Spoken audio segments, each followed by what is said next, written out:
Je me doute que tout le monde connaît l'histoire d'Alice au Pays des Merveilles, ou du moins dans les grandes lignes. Et si c'est pas le cas, ce dont je doute fort, mais bon, on sait jamais, il y en a peut-être qui sont plus ermites que moi, laissez-moi faire un court résumé du livre. Nous suivons donc le personnage d'Alice, qui décide de suivre un lapin blanc qui n'arrête pas de dire qu'il est en retard. Alice tombe dans le taillis du lapin et se retrouve dans une pièce très étrange. Elle essaie de passer par une porte, mais se rend vite compte qu'elle n'avait pas la bonne taille. Après avoir mangé et bu moult produits qui la font grandir et rapetisser, et rencontrer des animaux parlant assez étranges, Alice est enfin sortie de la petite pièce pour se retrouver dans un monde tout aussi loufoque. Elle fera la rencontre d'une chenille fumeuse de chicha, un bébé affreux et bizarre, un chat en souris inquiétant, un lièvre et un chapelier fou, et finalement une reine qui a un fort penchant pour la décapitation pour enfin se réveiller auprès de sa sœur. Dans l'œuvre originale, Alice est une jeune fille de 7 ans qui vient d'une famille assez aisée à l'époque victorienne. Elle vit avec ses parents, sa sœur, sa chatte Dina, ainsi que des domestiques. L'auteur ne donne presque aucune description physique de la jeune fille. Cela permet aux lecteurs de faire marcher leur imagination. L'auteur décrit sa personnalité comme étant joviale et aimable dans l'article Alice on the Stage, écrit en 1887. Elle n'hésite pas à aider les autres et à rendre service. Plusieurs de ses caractéristiques tournent autour de celles de l'enfance, étant elle-même très jeune. L'auteur la décrit tout d'abord comme étant très curieuse. Lorsqu'on est jeune, on pose souvent beaucoup de questions pour tout et n'importe quoi, on veut découvrir le monde et essayer de le comprendre. C'est l'étape de l'éveil de la conscience morale que plusieurs appellent l'âge de la raison. Alice n'échappe pas à la règle et c'est grâce et même à cause de sa curiosité si elle tourne au monde des merveilles. Elle sera l'événement déclencheur de l'histoire ainsi que toutes les péripéties de la jeune fille. De plus, le titre du livre, en version originale, illustre bien ce trait de caractère, wonder pouvant se traduire par se demander ou se questionner, donc se poser des questions. Elle est aussi assez naïve et très spontanée. Elle dit sans fil ce qui lui passe par la tête, puisqu'elle n'a pas encore vraiment conscience de l'impact et de l'importance que peuvent avoir certaines paroles. Cela montre aussi sa franchise. Cela peut l'emmener à des situations assez cocasses, où elle manque beaucoup de tact. Par exemple, lorsqu'elle discute avec la souris, elle lui parle de son chat Dina, ce qui effraie et rend anxieux le rongeur. À cela s'ajoute sa grande force de caractère et, comme j'ai dit, sa franchise. Elle se laisse peu de fois marcher sous les pieds lors de diverses rencontres avec les casseurs du Pays des Merveilles. Elle montre plusieurs fois son mécontentement lorsqu'il y a des personnes qu'elle rencontre ne l'aident pas ou devant certaines situations qu'elle ne comprend pas. À la fin, lors du procès, elle est tellement fatiguée de tout ça qu'elle lève la voix et reste campée sur ses positions. Elle balaie d'un revers de la main le reste des cartes, montrant ainsi sa volonté et son mécontentement. Alice est aussi une petite fille très polie, patiente et attentive aux autres. Elle prend le temps de discuter avec tous les personnages qu'elle rencontre au Pays des Merveilles et aussi de les comprendre malgré le fait qu'ils soient un peu fous. Cette qualité vient notamment de l'éducation qu'elle a reçue. Elle veut prouver à son entourage qu'elle n'est pas aussi rêveuse et étourdie qu'elle en a l'air. Elle veut leur montrer qu'elle est une bonne élève et qu'elle sait comment bien se comporter en société. En somme, elle est un peu le parfait modèle féminin d'un enfant qui vivait à cette époque. Plusieurs personnes au fil des années ont porté le rôle d'Alice au cinéma comme dans d'autres médias. Dans la plupart des adaptations, elle reste une jeune fille ou une jeune femme assez curieuse, de nature calme et innocente. Celle qui est la plus connue et la plus populaire est sans doute celle de Disney de 1951. La Alice du film reste assez fidèle à la Alice de Lewis Carroll, restant un modèle de jeune fille assez curieuse dans un monde étrange qui tente de rester logique alors que tous les autres ne le sont pas. Ensuite, il y a eu plusieurs autres films qui ont été faits et qui ont été comme des expérimentations, en fait. Et des sortes de Alice de transition, si on peut dire ça. Donc, tout d'abord, on a Curious Alice de 1971, qui est un court-métrage éducatif qui porte notamment sur la drogue. Donc, ça, c'est un thème qui est assez souvent mis en relation avec Alice au Pays des Merveilles. Ensuite, on a la Alice de Coral Brownie dans le film Dream Child, sorti en 1985, qui aborde plus l'histoire de la véritable Alice que de la Alice du livre. C'est une femme qui est assez âgée, qui se remémore son enfance ainsi que cette histoire qui l'a suivie, voire même hantée tout le long de sa vie. Et ça, cette histoire-là, ça va la conduire à avoir des hallucinations un peu surréalistes dans son quotidien. Donc, dans le film, on nous présente une Alice, tout d'abord, qui est extrêmement vieille, comparée aux autres, et qui est très instable psychologiquement. Ensuite, on a la version avec Nathalie Gregorki dans Alice in Wonderland, qui est une mini-série sortie, elle aussi, en 1985. Et on reprend une Alice qui est enfant cette fois-ci, qui sera confrontée à l'étrangeté et à la folie du monde des merveilles. Elle sera confrontée à des situations qui sont assez dérangeantes et voire même dangereuses pour une enfant de son âge parce qu'on le rappelle, elle a juste 7 ans. Donc l'actrice parfaitement sûre de transcrire l'innocence de l'enfance qui est mise à l'épreuve dans ce monde bouleversé qui n'a pas de place pour la logique. Et dans ce monde, elle se rend vite compte que c'est ça qui la distingue des autres. Après, on a le film Alice de 1988 avec l'actrice Kristina Koutova. Donc ça, c'est un film d'origine tchèque et qu'on reprend ici aussi une Alice qui est enfant, mais dans un monde qui est beaucoup plus surréaliste comparé à d'autres longs métrages. Donc la dernière Alice en date est celle de Tim Burton, dont le film est sorti en 2010. L'actrice qui incarne Alice s'appelle Mia Wasikowska et dans le film, c'est une jeune adulte et non une enfant. Elle est bien plus affirmée que dans les autres films, notamment à cause de son âge, justement. Donc elle est beaucoup plus consciente du monde et elle a réussi à développer sa conscience. Elle est beaucoup plus mature aussi.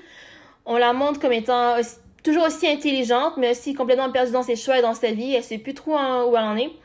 Alice n'est plus aussi curieuse que quand elle était enfant. Elle semble beaucoup plus méfiante à l'égard des adultes et du monde des aristocrates en général. Donc, on en a fait une jeune fille forte qui suit un peu le modèle d'Hollywood, donc la femme forte, indépendante, qui est la seule à pouvoir sauver la situation, quelle qu'elle soit, qui se bat contre des monstres, des dragons, accessoirement. Donc, c'est un schéma assez classique. C'est devenu un modèle féministe et engagé, chose qui se fait beaucoup dans les productions actuelles. Et ça montre non seulement l'évolution du personnage, mais aussi de l'évolution des idéologies et des mœurs de la société qui ont, elles aussi, évolué avec le temps. Le personnage comme histoire a été plusieurs fois repris au cinéma, passant du noir et blanc à la couleur, du muet au son et en ayant même une phase surréaliste.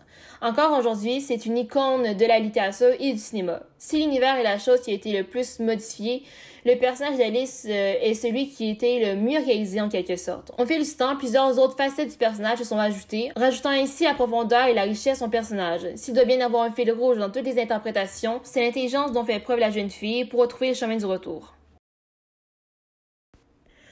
L'origine de ce roman remonte à un besoin de divertir les jeunes filles de Henri Liddell lors d'une après-midi en bac durant l'été 1862. C'est donc à la base d'un conte oral, tout droit sorti et imaginé par Lewis Carroll, qui décidera plus tard de retranscrire sur papier l'histoire à la demande de Alice Liddell, la jeune fille qui inspirera l'auteur.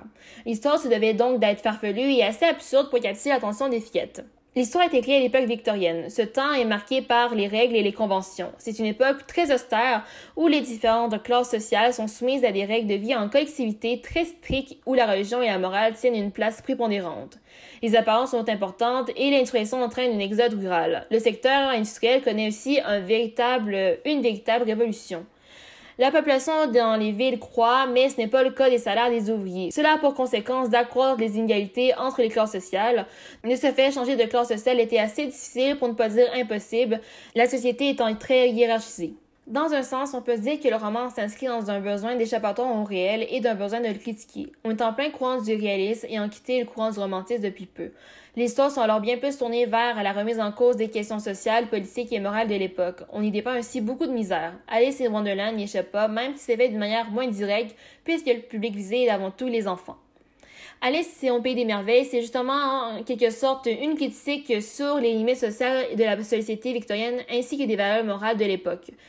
Lewis Carroll a créé le Pays des Merveilles, le Wonderland, comme un examen de la société où toutes les règles étaient inversées et où rien n'avait de sens. Le monde qu'il a créé est en quelque sorte une analogie du monde réel. Cela est illustré par plusieurs fois dans le livre. Le monde politique est illustré par la course des animaux où aucune règle n'est établie et qui n'a pas vraiment d'objectif. La royauté est personnifiée quant à elle par une reine bornée dont le protocole et les règles sont ridicules, dont la seule motivation est de couper la tête de ses sujets au moindre faux pas. Le roi, quant à lui, se fait mener à la baguette et suit presque aveuglément la reine.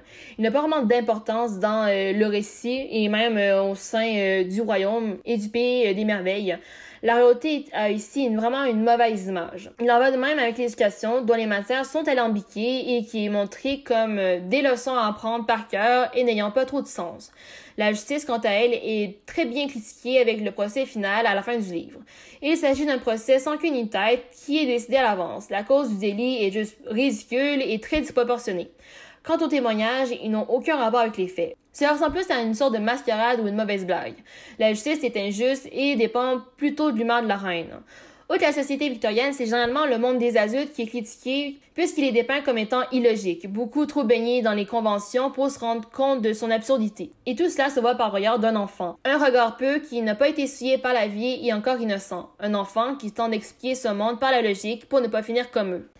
Alice au Pays des Merveilles, c'est une œuvre qui a grandement marqué la culture populaire. Elle a connu plusieurs adaptations, mais aussi des réinterprétations. Ce que j'entends par là, c'est de prendre des éléments de l'univers d'Alice, mais de les remettre dans des histoires originales selon l'auteur ou le créateur pour en faire sa propre histoire. Parmi elles, on peut penser au film Coraline de Neil Gaiman, un film d'animation sorti en 2009, qui vous a peut-être vous aussi traumatisé à l'époque. On a aussi des réinterprétations du côté des jeux vidéo. Par exemple, il y a Alice, on retourne au Pays de la Folie, sorti en 2011, qui retrace plus ou moins l'histoire d'Alice Liddell, donc la petite fille qui a inspiré l'auteur, qui est à la recherche de ses souvenirs dans un pays des merveilles qui est pas si merveilleux, où on frôle plus c'est la folie et le cauchemar.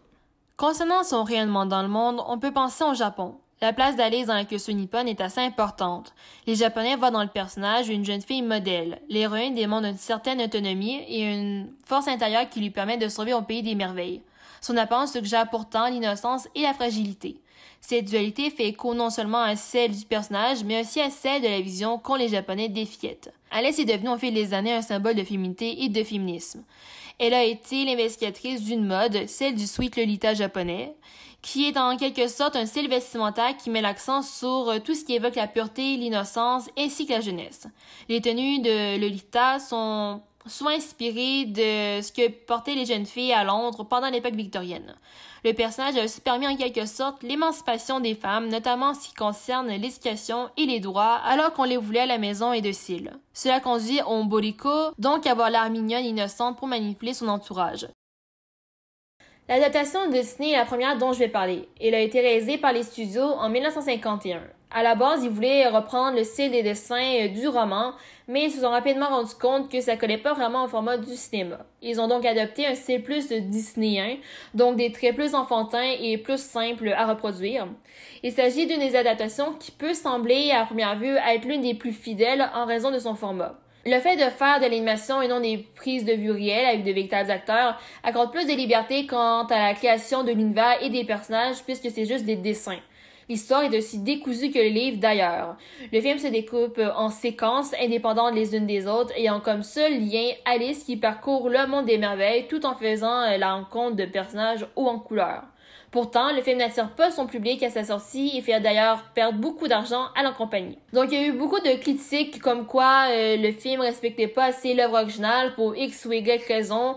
Et il y a de grands débats là-dessus, même encore aujourd'hui d'ailleurs. Mais au fil du temps, des années, le film a réussi à un peu retrouver ses lettres de noblesse et aujourd'hui, c'est considéré comme l'un des classiques d'animation et ce à juste titre.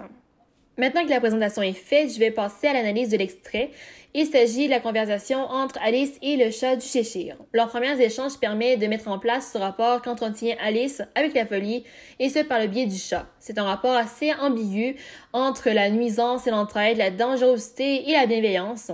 Le chat, en quelque sorte, personnifie la folie, c'est la loufoquerie et l'absurde réunis dans un seul être. Quand on y pense, c'est plutôt paradoxal puisque c'est l'un des rares personnages qui a vraiment écouté Alice et qui lui répond logiquement. Le chat est aussi présent dans le livre et il possède aussi le même rôle. Donc, le dialogue va comme suit. Je vous remercie, je vais aller voir le lièvre, naturellement. Il est fou lui aussi, mais je n'ai aucune envie de voir des gens complètement fous. Oh, mais il n'y a rien à faire parce que tout le monde est fou ici. Ce dialogue aussi présent dans le livre, mais écrit un peu différemment, illustre l'illogicité du monde dans lequel vient de tomber Alice. Le chat affirme que peu importe les personnes qu'Alice rencontrera, ils seront tous fous, de que même il n'y a pas rien à faire pour les soigner et les changer. Donc ça veut dire que le lièvre est fou, le chat est tout aussi fou, et ça inclut aussi que Alice est aussi folle, puisqu'elle est inclue dans le lot duquel le chat parle. Cela amène le lecteur spectateur et même Alice à se demander qu'est-ce que la folie et qui dit que je ne suis pas moi-même fou. Parce que la folie, c'est un état mental que l'on peut rarement juger par soi-même. Souvent, ce seront les autres, les gens extérieurs à nous qui nous diront si on est fou, oui ou non. Il existe une fine ligne entre la folie et la lucidité. Dans ce sens, on peut supposer que la folie est à l'intérieur de chacun de nous, qu'elle est appuyée au fond de notre être et qu'elle peut apparaître à n'importe quel moment. Alors ce que dit le chat dans un sens, c'est vrai. Tout le monde sur Terre est atteint atteindre la folie à un certain degré. Pour certains, ça va se voir comme le nez au milieu de la figure, alors que pour d'autres, ça se verra complètement pas, et qui vont tous garder ça au fond d'eux et jamais le montrer. Le chef du Cheshire apparaît et disparaît comme bon lui semble. Il est partout et nulle part à la fois. Il semble en savoir plus que tout le monde, mais joue très bien les innocents quand ça lui convient. C'est un paradoxe à lui seul et c'est pourquoi il personnifie aussi bien la folie.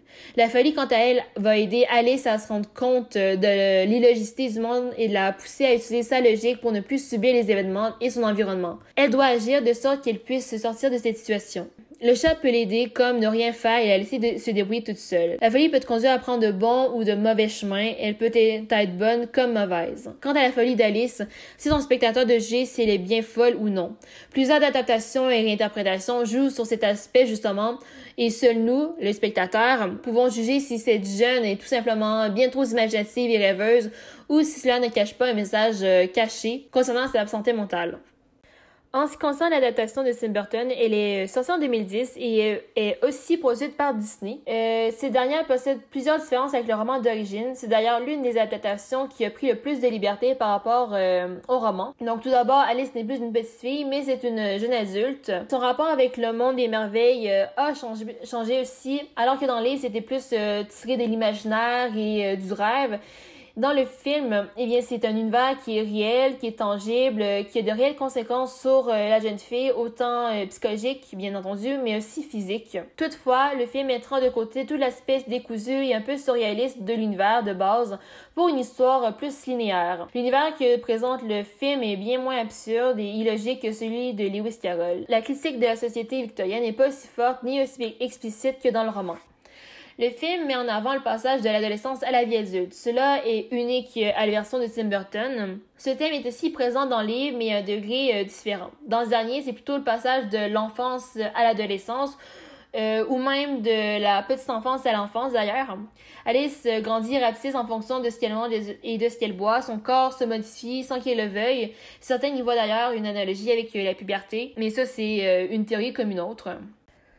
Dans le film de 2010, le passage entre ces deux moments clés de la vie est bien illustré par la scène d'introduction et de fin qui se passe lors de la demande en mariage d'Alice. C'est une jeune fille de 19 ans qui se doit de se marier si elle ne veut pas finir vieille fille. À l'époque, toute fille de bonne famille se devait de finir mariée si elle ne voulait pas apporter honte et déshonneur à sa famille. Pour sa part, cela ne l'enchante pas vraiment et lors de la demande, elle préfère se défiler pour aller réfléchir. Donc, elle fuit le monde des adultes pour aller se réfugier dans le monde de l'enfance. Toute son aventure dans cet autre monde servira à conduire Alice vers les réponses à ces questions, à savoir qui je suis et qu'est-ce que je dois faire. La scène qui conclura ses doutes est celle où Absolem, la chenille omnisciente et qui représente un peu la sagesse, va se changer en papillon. Juste avant, cette dernière lui demandera qui elle est et elle réussira enfin à lui répondre. C'est ainsi que ces deux se sont évaporés et qu'elle s'est affirmée en tant qu'individu et en tant que maître de sa propre destinée. Elle sait qui elle est et ce qu'elle doit faire. Ce passage vers la vie adulte est une étape assez importante dans la vie d'une personne. Plus que jamais, on se remet en question sur qui on est et sur les choix que nous prenons. Parce que contrairement à l'enfance, on a conscience des conséquences et on sait qu'il y a rarement des retours en arrière qui sont possibles.